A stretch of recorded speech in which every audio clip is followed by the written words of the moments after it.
नमस्कार दोस्तों। अपने पूरे होशो हवास में अपनी पार्टी को मजबूत करने के लिए घर से निकला एक व्यक्ति वापस कभी होश में अपने घर नहीं आ पाया। जी हाँ, बीकानेर जिले के किसान केसरी कहे जाने वाले रामेश्वर लाल डूडी जब घर लौटे तो भी अचेत अवस्था में ही लौटे। वो जब घर से निकले थे तो अपनी पार्टी को मजबूत करने के लिए चुनाव प्रचार करने के लिए निकले थे और कुछ ही देर बाद जयपुर में वो बेहोश हो गए। आनंद फानन में उन्हें एक हॉस्पिटल ले जाया गया तो डॉक्टरों ने बताया कि उन्हें ब्रेन स्ट्रोक हुआ है। इसके बाद तो तत्कालीन मुख्यमंत्री अशोक गहलोत भी उसी अस्पताल में पहुंच गए। अशोक गहलोत ने अपने डॉक्टरों की पूरी टीम उनके इलाज में लगा दी। एक जटिल ऑपरेशन उस व्यक्ति का किया गया और बाद में ये ऑपरेशन होते होते ये मालूम चला कि वो एक लंबी बेहोशी में जा चुके हैं। एसएमएस मेडिकल कॉलेज के प्राचार्य, उस वक्त के प्राचार्य राजीव बरघट्टा ने बताया था कि रामेश्वर डूडी उनकी हालत बेहद नाजुक है। उनके ब्रेन से क्लोट निकाला गया है। जिस हिस्से में डैमेज हुआ था उसे भी रिपेयर कर दिया गया है, परंतु रामेश्वर डूडी होश में नहीं आ रहे हैं। रामेश्वर डूडी उस शख्सियत का नाम है जो नोखा के बिरमसर गांव में पैदा हुए थे और उसके बाद जैसे जैसे उन्होंने जवानी में कदम रखा तो विरासत में मिली राजनीति को आगे बढ़ाने का प्रयास किया। अपने पिता की विरासत में मिली राजनीति को उन्होंने बखूबी संभाला और धीरे धीरे सफर तय करते हुए वो सबसे छोटी पंचायत से देश की सबसे बड़ी पंचायत यानी लोकसभा तक पहुंच गए। लोकसभा में पहुंचने पर रामेश्वर डूडी ने जिस वर्ग से वो आते हैं यानी किसान कौम से आते हैं, उनकी आवाज बनना शुरू कर दिया और चारों तरफ रामेश्वर डूडी के चर्चे शुरू हो चुके थे। क्योंकि बहुत कम ऐसे लोग होते हैं जो किसान कौम की आवाज को अपनी आवाज बनाते हैं और लोगों का जन समर्थन हासिल करते हैं। 23 अगस्त को 2023 को रामेश्वर डूडी घर से निकलते वक्त बेहोश हुए थे और आज अक्टूबर 2025 में वो बेहोशी की हालत में ही परमपिता की ओर चल दिए। बीती रात 1 बजे उन्होंने अंतिम सांस ली। उनके परिजनों ने इस बात की घोषणा की और आज दिन में 1 बजे उनका अंतिम संस्कार बीकानेर में होगा। कुछ दिनों पहले उन्हें जयपुर से बीकानेर लाया गया था। जैसे ही इस बात की खबर लोगों को मिलना शुरू हुई तो उनके घर की तरफ दौड़े चले आए। उनके समर्थक उनके कुशलक्षेम पूछते हुए उनके उस कमरे तक पहुंचने लगे जहां वो वेंटिलेटर पर अचेत अवस्था में लेटे हुए थे। कई लोग उनके पास जाकर धीरे से बोलते कि साहब मुझे पहचानो, मन ओळखो कहीं, परंतु साहब की तरफ से कोई आवाज नहीं आ रही थी। उनके साथ के कई राजनेता भी इस दौरान रामेश्वर डूडी का हालचाल जानने बीकानेर उनके आवास पर पहुंचे। कांग्रेस के प्रदेश अध्यक्ष गोविंद सिंह डोटासरा से लेकर भारतीय जनता पार्टी के प्रदेश अध्यक्ष राजेंद्र राठौर तक, मदन राठौर तक उनकी हालचाल पूछने के लिए उनके घर पर पहुंचे। बीकानेर के अनेक पूर्व विधायक, मौजूदा विधायक उनकी कुशलक्षेम पूछने के लिए उनकी धर्मपत्नी नोखा विधायक सुशीला देवी से मिले, उनके बेटे से मिले। उन्हें अचेत अवस्था में देखते रहे और मन ही मन ये सोचते रहे कि काश ये किसान केसरी खड़ा हो पाता, काश ये व्यक्ति जो किसानों की आवाज़ हमेशा से बना आया है आज एक बार हल्के से धीरे से ये कह देता कि आपा नोखा चाला। दरअसल रामेश्वर डूडी उस शख्सियत का नाम है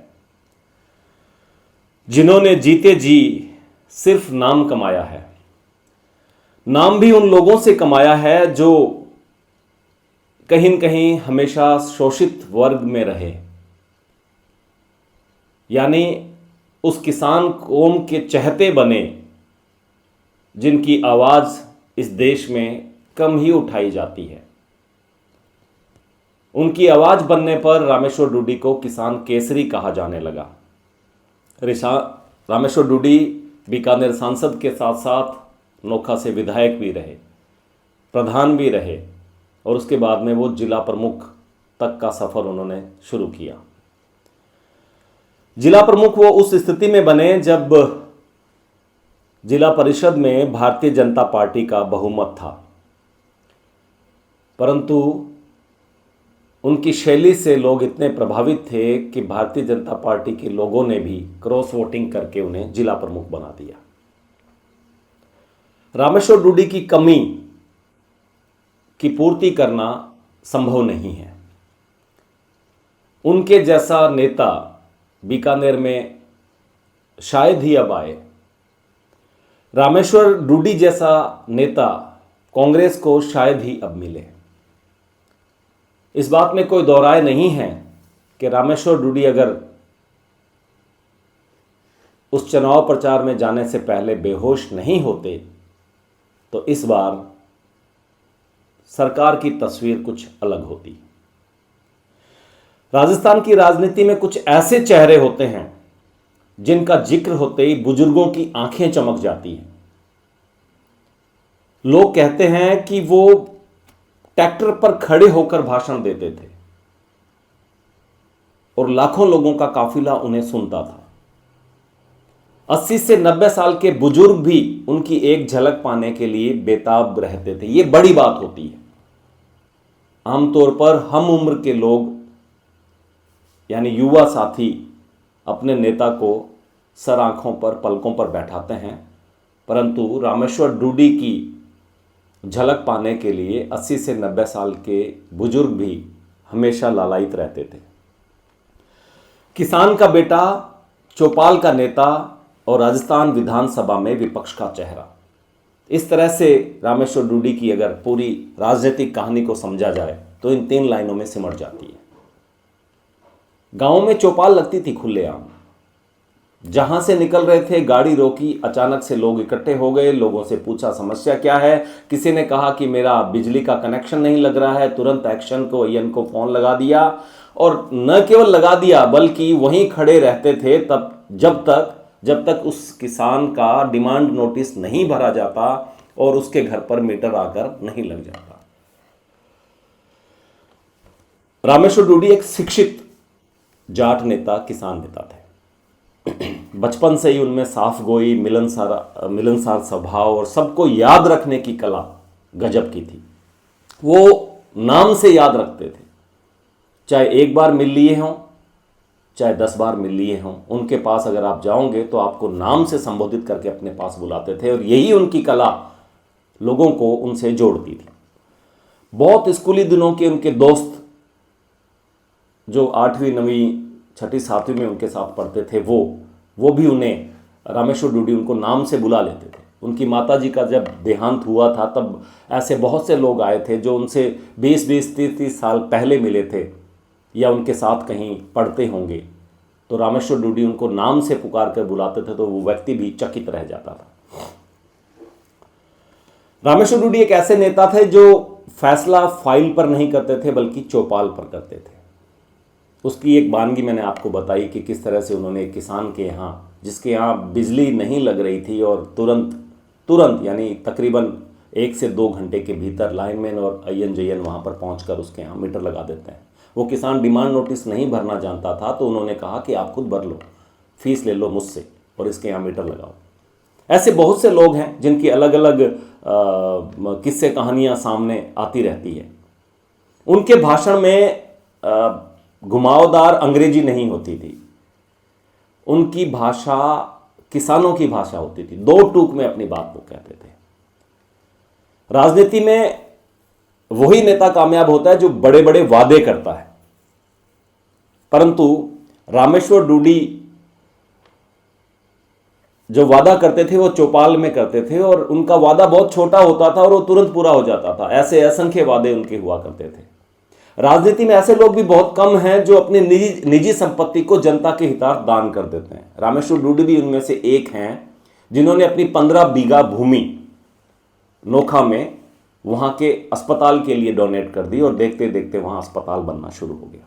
50 करोड़ रुपए की लागत से ये अस्पताल वहाँ बनना प्रस्तावित था। रामेश्वर डूडी मूलभूत समस्याओं पर बहुत ज़्यादा ध्यान देते थे। बिजली पानी की समस्या के साथ साथ वो अस्पताल के भीतर भी निगाह पूरी रखते थे। लोगों को इलाज कैसा मिल रहा है इस बात की परवाह वो खूब किया करते थे। उन्होंने सरकार से ऊपर अपनी पार्टी को तरजीह दी और अपनी पार्टी से ऊपर उन्होंने जनता को तरजीह दी। कई बार उनके तेवरों से लगता था कि वो बगावत कर रहे हैं, परंतु बाद में धीरे धीरे समझ में आ जाता था कि वो पार्टी को मजबूत कर रहे हैं। एक वक्त में मुख्यमंत्री अशोक गहलोत वो भी उनकी कुछ एक्टिविटीज से परेशान हो लिए थे। उन्होंने सोचा कि रामेश्वर डूडी बगावत के राह पर चल रहे हैं, परंतु बाद में समझ में आया, तब मालूम चला कि सबसे ज्यादा भीड़ इकट्ठी करके जसरा सर में और उन्होंने मुख्यमंत्री अशोक गहलोत को वहां बुलवाकर और भाषण दिलवा दिया और ये कहा कि ये जो जनता जो मेरे पीछे है ना, ये आपके हवाले है। तो रामेश्वर डूडी का जो भी तौर तरीका था कामकाज करने का वो लोगों को तुरंत भा जाता था। रामेश्वर डूडी के लोग ही उन्हें नहीं चाहते थे, बल्कि विपक्षी पार्टियों के जो लोग हुआ करते हैं, जो कार्यकर्ता हुआ करते हैं, नेता हुआ करते हैं, वो भी उनकी काबिलियत को देखकर दांतों तले उंगली दबा लिया करते थे।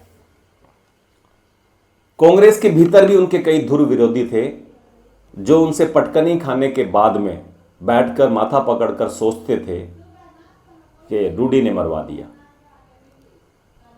वहीं ऐसे भारतीय जनता पार्टी के भीतर भी कई लोग हैं जो जीतने के बाद मन ही मन डूडी साहब का धन्यवाद दिया करते थे। बड़े बड़े कद्दावर नेताओं का नाम है ऐसे लोगों की सूची में, जो रामेश्वर डूडी की वजह से विपक्ष में होते हुए भी जीत जाते थे। तो यह स्थिति रामेश्वर डूडी की लगातार उनके राजनीतिक जीवन में बनी रही। अक्सर आप देखेंगे कि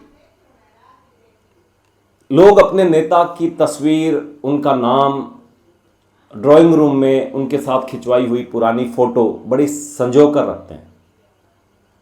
रामेश्वर डूडी उस बीकानेर लोकसभा क्षेत्र का प्रतिनिधित्व करते थे जो बहुत विशाल आकार जिसका होता था।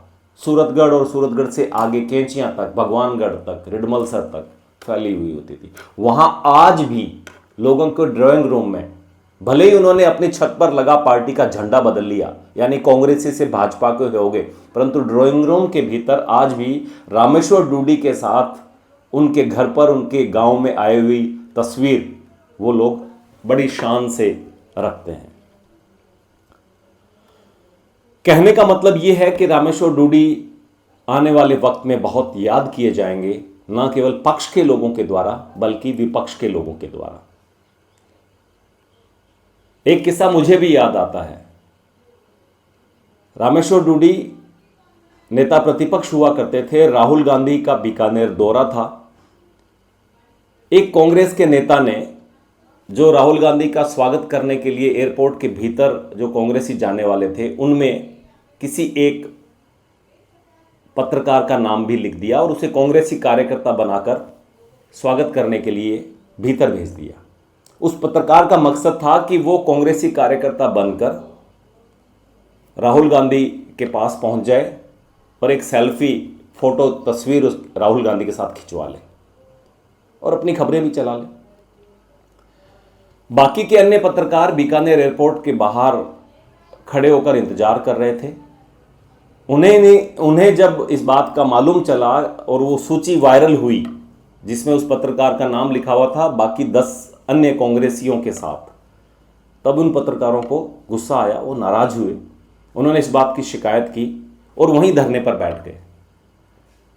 रामेश्वर डूडी को जब इस बात का मालूम चला तो राहुल गांधी का काफिला निकलने के बाद वो वापस उसी जगह आते हैं।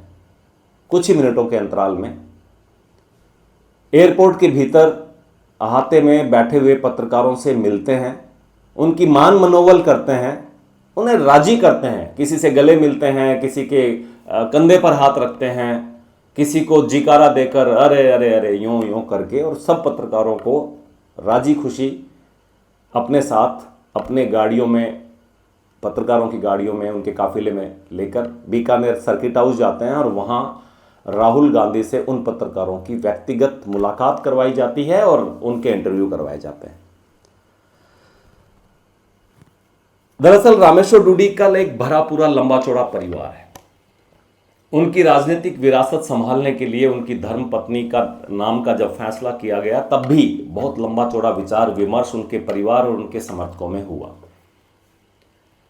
अंततः नोखा के लोगों ने, नोखा की जनता ने श्रद्धांजलि स्वरूप रामेश्वर डूडी को अपने वोट दिए। तब के विधायक बिहारी बिश्नोई नोखा में बहुत बेहतरीन काम कर रहे थे। उनकी लोकप्रियता भी काफ़ी बढ़ी हुई थी और उनके दोबारा जीतने की प्रबल संभावनाएं राजनीतिक क्षेत्र में देखी जा रही थी। परंतु जैसे ही रामेश्वर डूडी बीमार हुए, कुछ दिनों बाद में जब चुनाव हुए, तो नोखा के लोगों ने अपने लाल की जगह को सुरक्षित रखा विधानसभा में आवाज़ बनने के लिए, और उनकी धर्मपत्नी सुशीला देवी को उन्होंने नोखा से विजयी बनाया, जो आज नोखा की जनता की आवाज़ विधानसभा में बन रही है।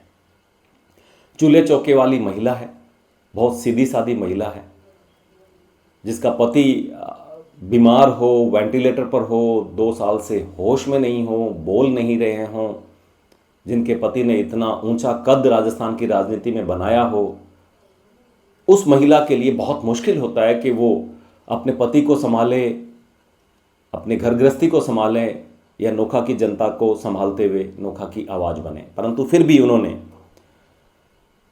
इस बात को बखूबी निभाया है। डूडी साहब के इन किस्सों के साथ हम सब की तरफ से उन्हें ये श्रद्धांजलि मानिएगा। कुछ तस्वीरें मैं देख रहा हूँ इस वक्त डूडी साहब के राजनीतिक जीवन की, उनके जीवन काल की। ऐसा कोई नेता नहीं होगा जो डूडी साहब के साथ तस्वीरें खिंचवाकर खुश नहीं हो रहा होगा। किस्से बहुत हैं, बहुत लंबे वक्त तक डूडी साहब याद रखे जाएंगे। परंतु उनकी एक तस्वीर देखिए आप, अपनी मां के साथ किस तरह से मां ने रामेश्वर डूडी का कंधा थामा हुआ है। बहुत सी तस्वीरें हैं, विचलित अब बहुत याद दिलाती है। तस्वीर देखिए, गुरु जंबेश्वर भगवान के चित्र के आगे रामेश्वर डूडी नतमस्तक है। ये चित्र देखिए, अंबेडकर श्रद्धांजलि रामेश्वर डूडी की तरफ से दी जा रही है। ये चित्र देखिए, लहसुन की चटनी इनके आगे रखी हुई है, देसी खाना इनके आगे रखा हुआ है। रामेश्वर डूडी देखिए, AICC में दिल्ली में ऑल इंडिया कांग्रेस कमेटी के दफ्तर में प्रेस कॉन्फ्रेंस को संबोधित कर रहे हैं। बीच में सचिन पायलट बैठे हैं तो दूसरी तरफ रणदीप सुरजेवाला। कितने ऐसे कांग्रेस के नेता होंगे बीकानेर से जो AICC में बैठकर प्रेस कॉन्फ्रेंस करते होंगे पूर्व मुख्यमंत्री अशोक गहलोत के साथ। अंदाज किसी से भी कम नहीं था मल्लिकार्जुन खड़गे, कांग्रेस के कदावर नेता, उनके साथ। रामेश्वर डूडी हमेशा से एक ही बात कहा करते थे कि गांव उनका जीवन है, ढाणी उनकी सांसें हैं। निश्चित रूप से गांव और ढाणी की आवाज उठाने वाला व्यक्ति आज चिर निद्रा में सो गया है। उनकी विरासत को आगे बढ़ाने का जिम्मा उनके परिवार पर है। उनके परिवार को अब काफ़ी सोच समझकर रामेश्वर डूडी की बातों को आगे लेकर जाना होगा, ताकि आम जनता के भीतर रामेश्वर डूडी और रामेश्वर डूडी के परिवार के प्रति जो गहरी श्रद्धा है वो बरकरार रह सके। रामेश्वर डूडी को बहुत बहुत विनम्र श्रद्धांजलि। नमस्कार।